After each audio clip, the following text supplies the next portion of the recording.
الحمد لله وحيد الأحد الفرد الصمد الذي لم يلد ولم يولد ولم يكن له كفوا أحد الصلاة والسلام عليك مرسلين الحمد لله رب العالمين أما بعد Сылдың бойымыздан шөлі бүкіл мақтарыл халқына айналайын стратегиялық мағынасы бар мақта диқаншылығының айналайын жиын терім науқаны басталды. Барлықтарыңыздың етіп атқан еңбектеріңізге айналайын, халыққа қылып жүрген қызметтеріңізден береке табыңыздар. Барлығымыздың айналайын бюджетке түсетін түсім осы мақтадан түседі ғой, сондықтан айналайын қырмандарыңызға Құдай береке берсін дегіміз келеді. Енді мынау құрбан айт жақындаған сайын барлықтарына құрбан айт туралы сұрап жатыр. Ол жердегі мынау құрбандық туралы, сондықтан қазір Сырдың бойы мырзаның шөлінде мынау Мелдеби атамыздың Қара деген баласынан тарқаған Алғи ата ұрпақтарының бір жақсы кісісі бар еді, Зөлфі деген атамыз бар еді. Зөлфінің 3 баласы болған. Мыңбай, Сейітхан, Молдахан деген сол ағамыздың Молдахан өзі алдын қайтыс болып кеткен еді. Былтыр баласы автоапаттан Әуесхан деген ініміз айналайын қайтыс болып еді. Сол баланың 4 бала 3 қыз қалған еді артынан. Мәдина деген қарындасымыз қалды. Сол баланың қазір жылдық асынан келдік. Сол жерде бір үлкен кісілермен отырған едік. Бір кісі сұрады да, Асеке, мына құрбандық келе жатыр. Құрбандыққа не сою керек дейді. Өзі бірінші құрбандық дегеннің өзі не екенін білу керек. Құрбандық шалу ол 5-ші мәселе. Бірінші құрбандықтың не екенін білу керек. Құрбандық қаяқтан шыққан, не амал дегенде. Сондықтан құрбандықты қазіргі сауатсыз имамдар, дүнімше молдалар мына Құрандағы Кәусар сүресімен жаңылыстырып жүрді. Бұл еш уақытта бұл құрбандыққа түспеген. Әсіресе мына халифа Алтайдың өте жаңылысып жазған мына жерде өзі қосып жіберген де оны. Сондықтан Раббың үшін айт намазын оқы дейді. Бұл Меккеде әлі айт намазы болмаған. Шаят қой, өте ұят нәрсе бұл. Себебі Ибраһим алейхиссаламның, Абу Мұхаммед алейхиссаламның Тайып деген 2 баласы бар еді. Ол анамыз Хадишадан туылған еді ол. Енді Малия деген Египеттің патшасы берген канизегінен Ибраһим деген бала дүниеге келген. Сол Ибраһим деген бала дүниеден өтіп өлген кезде пайғамбарымыз Мұхаммед алейхиссаламды адамдар сенің ертең өлгеннен кейін құйрығың кесік, ұрпағың жоқ, дінді жалғастыратын сенің адамың жоқ деген кезде түскен бұл. Сондықтан бұл құрбан айт Құранда еш жерде, бұдан басқа жерде бұл белгіленбеген. Кәусар сүресі, әле құрбан айт уәжіп болардан бұл 20 жыл алдын түскен ол. Бұл Меккеде түскен бұл. Сондықтан әзірге барлық шындықты айтуымыз керек қой. Мынау Валерия Михайловна Порохова деген кісі де жылап жатыр ғой. Уже Құранды да адамдар қазір не қылып жіберді деп. Мынау Крачковскийдің Құранын. Бұл кісі орыс адам, мұсылман емес оның үстіне. Бұл филолог, тіл маманы болған. Бұл патшалық Россия кезінде де Санкт-Петербургта, кейін Лениндік режимде де, кеңес өкіметі кезінде де осы арабтың тілін оқыған өте ғалым адам. Мынау болса, кәдімгі мұсылман жазған мұны халифа Алтай деген кісі, қалаған нәрсесін қосып жіберген бұның ішіне. Сондықтан бұл өзі құрбан айтқа түскен деген Кәусар сүренің өзі бұл жерде өтірік айтып жүр қазір дүмше молда, сауатсыз имамдар. Ал енді мынау құрбан айтқа келетін болсақ, түсіндіңіз бе? Бұл жерде қажылықтың өзі екіленіп қалады қазір. Оның парыз екендігі екіленіп қалады. Сол жаққа барып құрбандық шаламыз деп жүрді бұлар. Құрбандық деген мына Кәусар сүресінде түсті деп отырады. Оның өзі қап-қыз өтірік. Сондықтан бірінші адам өз істейтін амалды білу керек. Сондықтан ниеті бар, ықыласы бар, мақсаты бар. Түсіндіңіз бе? Енді шариғатты ойлау керек та адам. Қазір құрбандықты сойып алады да, оны өзі жейді оны.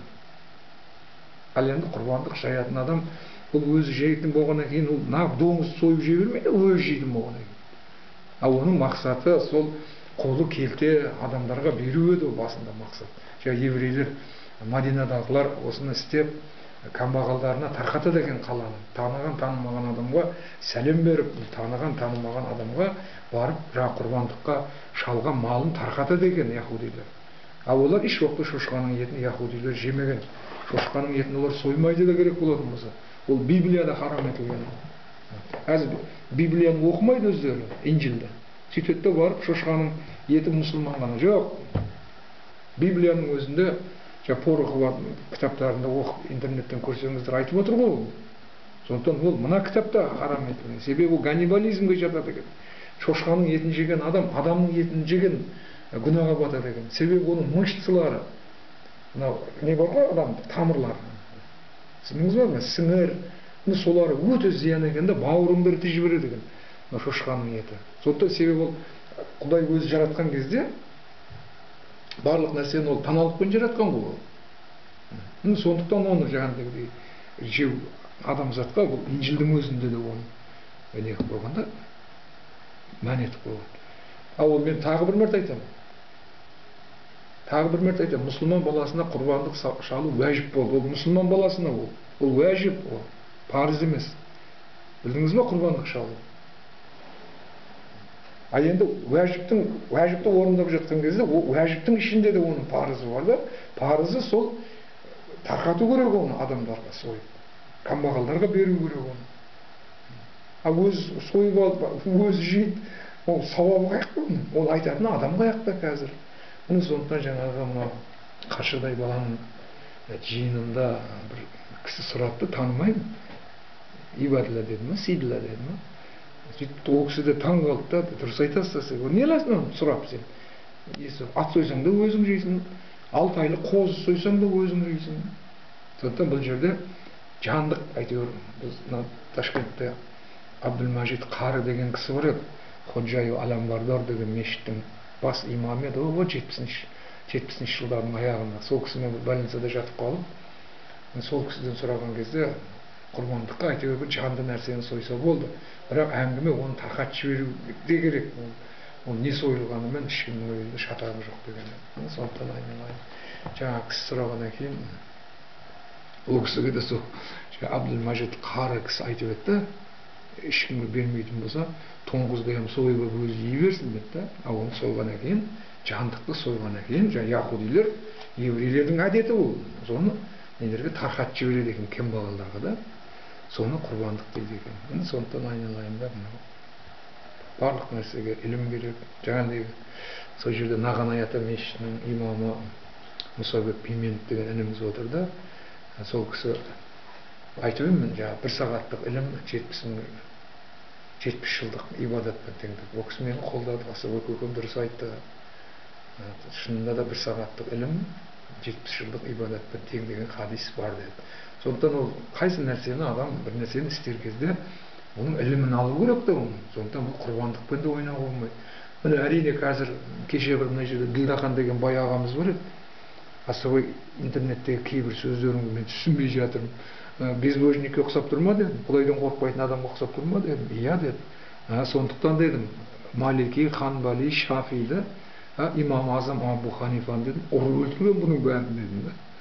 Себебі ол шынымен дінді айтқан адам дінсіз адам ұқсап тұрады өзі. Біз мысалы дінді айтып жатырмыз ғой. А былай қарасаң дінсіз адам сияқтымыз да. Біз сол діннің ішіндегі ілімін айтып жатырмыз. Анау жаңағыдағылар жай сөйлеп, өтірік намаз оқы деп жүргендер, олар діндар емес олар. Олар әшейін намазхан ол. Діндар деп бізді айтады, шынын айтып отырмыз. Шырағым, егер де сол етін тарқатпасаң құрбандығын, одан да шошқаны сойып жеп ала бер дедім. Сол сенің ниет, ықылас, мақсат, бұл шариғатта жоқ ол. Ниеті бар, құрбандық сояды. Ықыласы бар, қойды байлап семіртіп отыр. Мақсаты бар, әйтеуір бақытты болайын, дүние сұрап жатыр, перзент сұрап жатыр. Ал ол шариғатта оны тарқатып жіберу керек те оны. Сондықтан мынау құлақ қойып тыңдаған болсаңыздар рахмет. Осы құрбан айт жөнінде де мына сұрақтарым. Бірақ Кәусар сүресі анық құрбан айтқа түспеген. Бұл 20 жыл алдын Меккеде түскен бұл. Пайғамбарымыздың Меккеде түскен. Бұл дүмше молда сауатсыз имамдар сіздерді алдап жүр олар. Ол неге осы сүре аят арқылы деп. Бүгін телевизорлерден бере бастайды құрбандық жағындаған сайын. Сондықтан сіздер қараңыздар Құранға. Қай жерде түскен? Меккеде түскен. Ал ол құрбандық, мысалы үшін Жетісайда жүрген кезде түскен болса пайғамбарымыз. Бұл Жетісайда түскенде Атакентке 20 жылдан кейін көшіп барғаннан кейін бар құрбандық уәжіп болған. Соны білсеңіздер болды. Сондықтан бұл жерде Құранға тіл тигізіп, бұл әркімше өзінше амал қылып кетуге болмайды. Өтіріктің құдіреті бірақ тұтам. Міне бірінші кезде мен жұма намаз парыз емес деген кезде бүкіл адам шаш тұрып кететін еді. Кеше Есенгелді деген ағамыз бар еді, Саңғыл.